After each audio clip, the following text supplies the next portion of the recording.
එයා නම් මහ කුහකයෙක්. කරන්නෙම කුහක වැඩ. කියන්නේ උනාට හරිම හොඳයි වගේ පෙන්නන්නේ යා කියන දේවල් කොහොමද? He is a hypocrite. He is a hypocrite. Hypocrite. Hypocrite.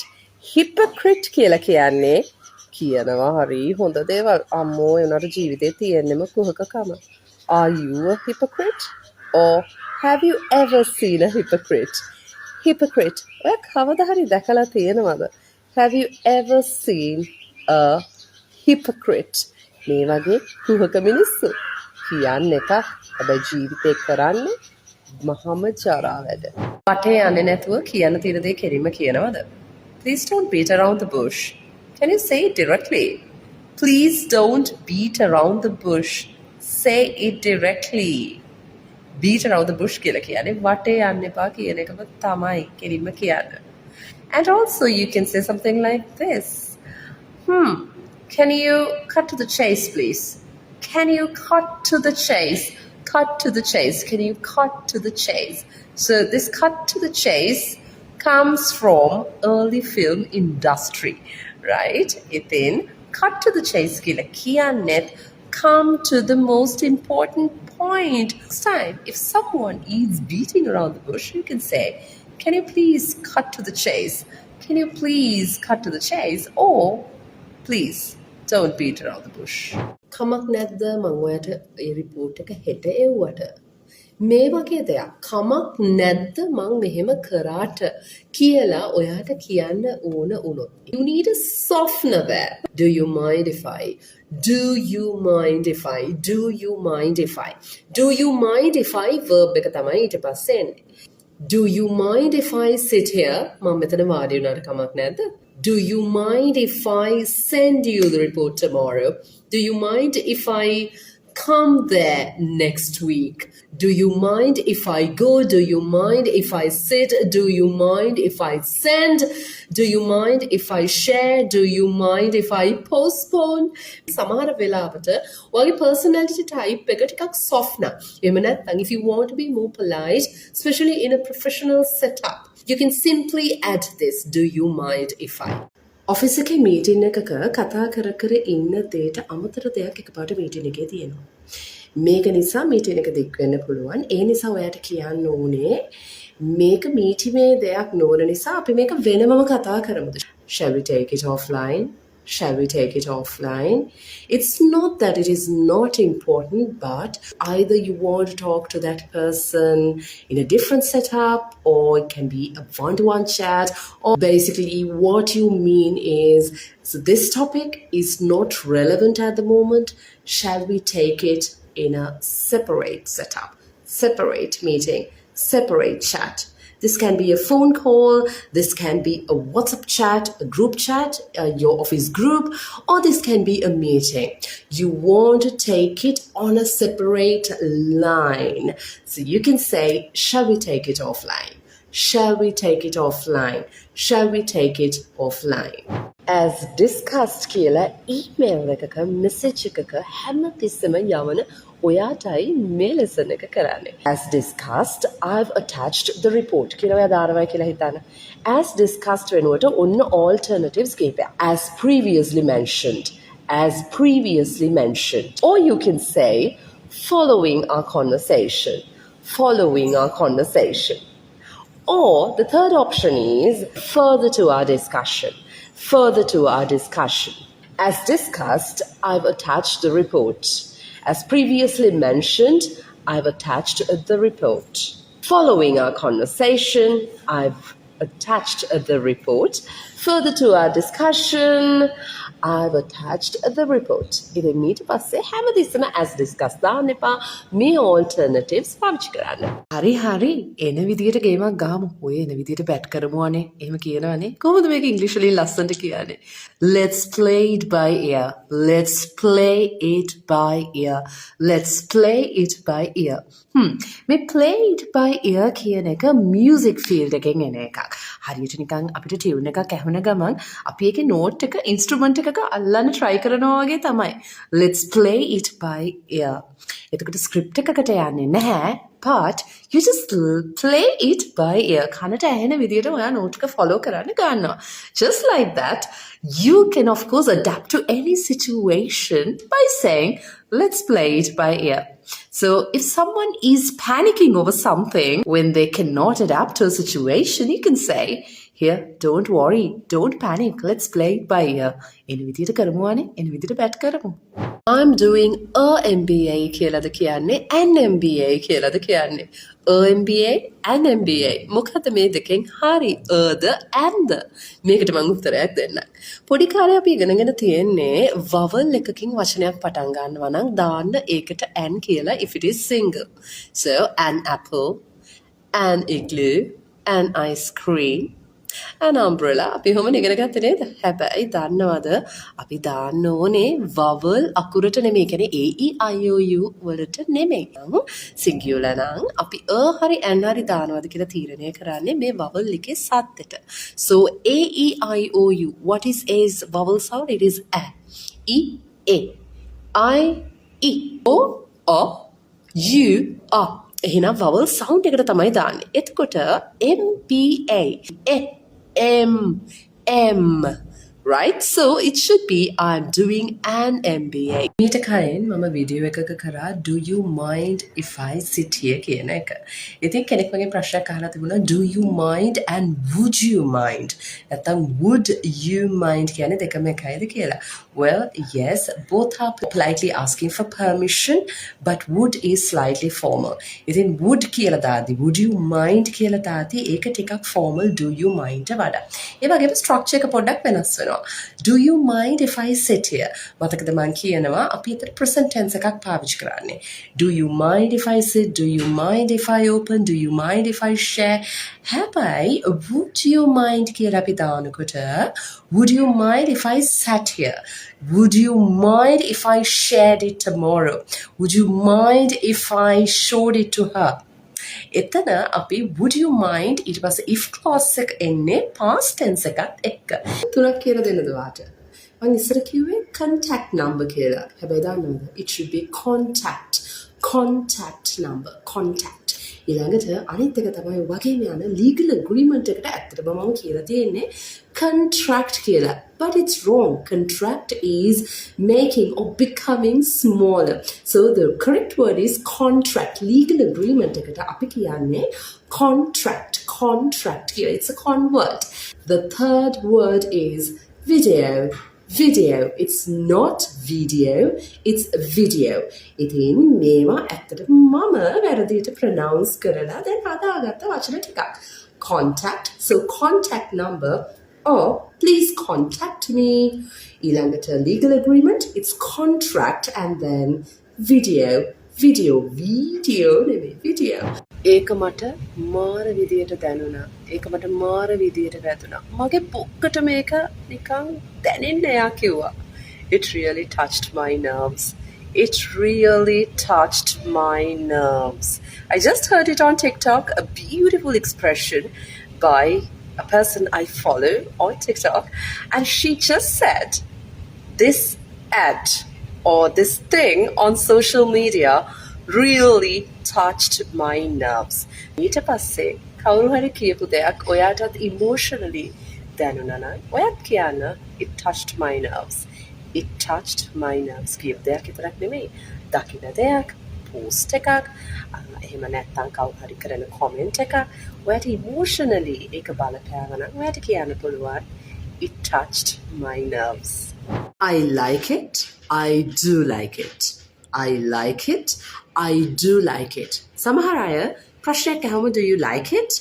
කියනවා නේද? Oh yes, I do like it. ඇයි මේ I do like it කියලා කියන්නේ ඔයාට නිකම්ම I like it කියන්න පුළුවන්කම තියෙද්දි. එතකොට මේ වගේ do එහෙම නැත්නම් don't එහෙම නැත්නම් doesn't මේවා ඇවිල්ලා උදව්වට තියෙන්නේ sentence construction වල helping verb එක. එහෙනම් මෙන්න මේක extra. ඒ කියන්නේ I like it කියන එක සම්පූර්ණයෙන්ම හරියනේ මම දෙකට කැමතියි කියනකොට. එහෙනම් I do like it කියලා මෙන්න මේ helping verb එක specially උතන්ට දාන්නේ මට පොඩ්ඩක් emphasize කරන්න උවමනා වුණාම මම ඒකට කැමති තමයි. කියලා ඔයා කියන්නේ සමහරවිට එහෙම කියනවානේ. මං ඒකට කැමති. I like it. I do like it. මං ඒකට කැමති තමයි යන්නේ. අර චුට්ටක් ඔයා බර කරලා කියලා ඔයාගේ කැමැත්ත ගන්න. Do you watch cartoons on TV? Of course I do watch cartoons. අනිවාර්යෙන් මම බලනවා තමයි. You are emphasizing that verb. කරනවා තමයි, කනවා තමයි, කියනවා තමයි. මං ඕකට එකඟ වෙන්නේ නැහැ. මෙහෙම කිව්වොත් අනිත් අය ඔයාව ඇටැක් කරන්න තියෙන ඉඩ වැඩි. ඒ හින්දා I don't agree. එහෙම නැත්නම් I disagree කියන එකම ඔයාට ලස්සනට කියන්න පුළුවන් විදියක් කියලා දෙන්න. You can simply say I see it differently. I see it differently. I see it differently. I see it differently කියලා කියන්නේ ඔයා කියන එකට මම එකඟ වෙන්නේ නැහැ කියන එකම තමයි. හැබැයි ලස්සන විදියට. ඉතින් professional setup එකක if someone says something that you disagree, you can simply say I see it differently. My opinion is කියලා ඔයාට ඔයාගේ opinion එක add කරන්න පුළුවන්. So next time don't say I disagree or I don't agree, but say I see it differently. අපි වැරදියට ප්‍රනවුන්ස් කරන එළවලු වර්ග කිහිපයක නම් කියලා දෙන්නද? මේවා ඔයා වැරදියට ප්‍රනවුන්ස් කරයි කියලා කාට තේරෙන්නේ නැත්තේ නෑ. හැබැයි හරි විදියට ප්‍රනවුන්ස් කරන විදිය ඉගෙන ගන්න එක, correct pronunciation ඉගෙන ගන්න එක කාටත් වැරද්දක් වෙන්නේ නැති බබලටත් කියලා දෙන්න. පළවෙනිම එක එළවලු. එළවලු වලට වා vegetable කියනවා නම් it's wrong, it should be vegetable. Vegetable. Vegetable.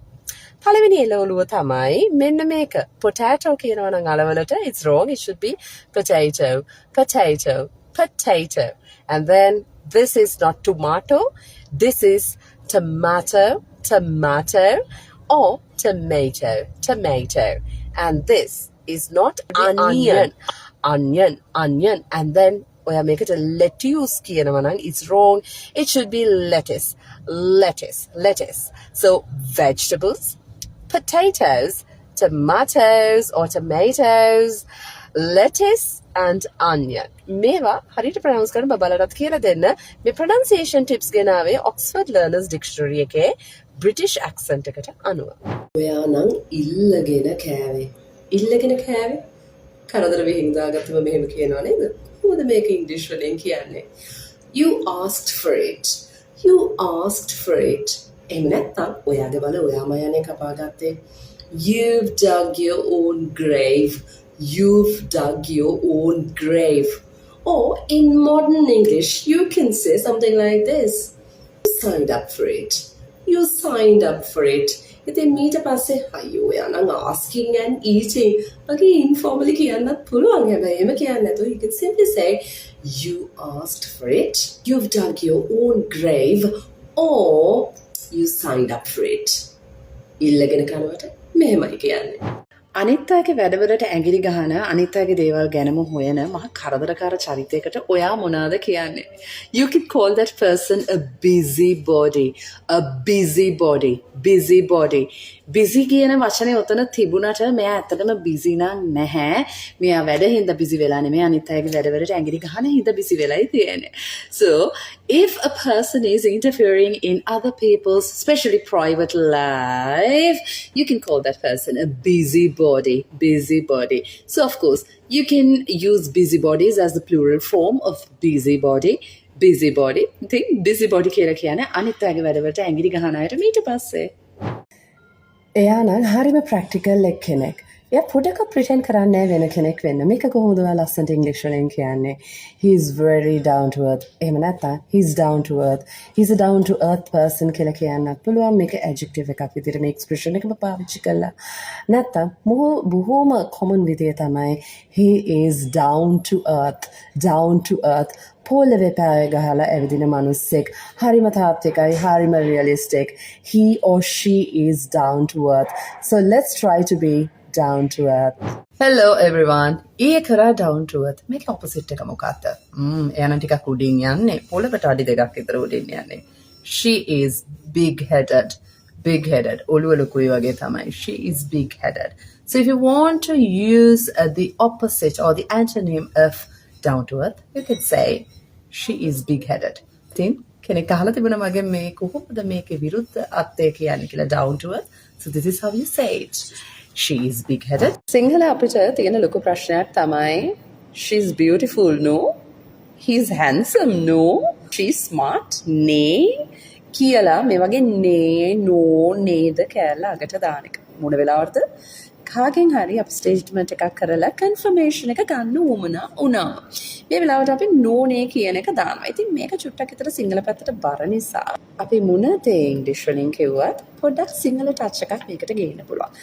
අනේ කමක් නැහැ. පොඩි නැචරල් ගතියකුත් ඒකේ තියෙනවා. පොඩි ඉන්ෆෝමල් ගතියකුත් තියෙනවා. හැබැයි මම ඔයාලට මේක රිප්ලේස් කරන්න පුළුවන් ලේසි විදියක් කියලා දෙන්න. විශේෂයෙන්ම ඔයා ස්ටේට්මන්ට් එකක් කරලා කෙනෙක්ගෙන් කන්ෆර්මේෂන් ගන්න. Of course, you can say something like this. She is beautiful, isn't she? එතකොට මේවට අපි කියනවානේ tag questions කියලා. දැන් ඔයා කියයි අයියෝ මේ ලොකු grammar නම් එපා. simple විදියක් කියලා දෙන්න. මෙන්න මේකයි simple විදිය. ඔයාගේ ඔය no ne කියන වචන ඔයා confirmation එක ගන්න කාගෙන් හරි statement එකක් කරලා කියනවා නම් you can simply say right, something like this. She's beautiful, right? He's handsome, right? That movie was fantastic, right? එහෙම නේද? කියන එක ඔයාට no නේ කියන්නේ නැතුව right කියලා දැම්මනම් බලන්න කොච්චර ලස්සනද කියලා. ඔයා කියනවාද homeworks, advices, informations, furnitures කියලා? එහෙනම් මෙහෙම කියන ඔයාට තමයි මේ grammar lesson එක ගේන්නේ. It's a mistake. These nouns, furniture, advice, information, homework, these are mass nouns. Mass nouns කියන්නේ මොනවාද? You take them as a whole. And these cannot be counted as individual items. ඒ කියන්නේ මේවට නිකන් සාමාන්‍යයෙන් අපි book. එකක් නම් book කියන්න පුළුවන්. A book. පොත් ගොඩක් නම් ඔයා මොනවද කියන්නේ? Books. මේ විදිහට අපි කිව්වට මේ countable එක නේ අපිට 1 2 3 කියලා count කරන්න පුළුවන් නෙමෙයි අපිට මෙහෙම S එකක් දාලා plural එක කිව්වට මේ advice, homework, furniture, information වගේ ඒවට අපි S එකක් දාන්නේ plural කරන්න වට හිතෙනවා මට ගොඩාක් homework හම්බුණා. I have a lot of homeworks. We have a lot of furnitures at home. එහෙම කියන්න බෑ. So you should simply say, I have a lot of homework. I have plenty of furniture. Plenty of furniture. ඇති වෙන තරමට ලී බඩු තියෙනවා. So information, homework, furniture, advice. කෙනෙක්ගෙන් ඔයාට ගොඩක් advice හම්බුණත් එකක් හම්බුණත් ඔයා කියන්නේ I received a lot of advice. I received a piece of advice. මේ වගේ modifier එකක් දානවා මිසක මේ mass nouns වලට s එකක් නෑ. Stop wasting time. කාලේ නාස්ති කරන එක නවත්තන්න. මේකම කියන්න පුළුවන් ලස්සන casual විදියක් කියලා දෙන්නද. Stop faffing around. Stop faffing around. Stop faffing. Faffing. Stop faffing around. So next time when you want to mean that stop wasting time, you can say stop faffing around. Stop faffing around. කරදර ඇති කරන මනුස්සයෙක් එයා නම්. You're a troublemaker. A troublemaker. Don't be a troublemaker. Troublemaker. He creates problems and also a lot of drama. And also, you can call a person an instigator if he starts trouble and encourages conflicts. ප්‍රශ්න කියන ඒවට petrol දානවා කියලා අපි කියන්නේ an instigator. Stop stirring the pot. Stop stirring the pot කියලා තවත් කියන්න පුළුවන්. මේ කරදර ඇති කරන්නේ නැතුව ඉන්නානේ. These troublemakers or instigators add fuel to the fire. Add fuel to the fire. කිවිසල පෙට්‍රල් දාන්න එපානේ ගින්නට. මෙන්න වචන ටික. Troublemaker, instigator, or you can say he's stirring the pot or adding fuel to the fire.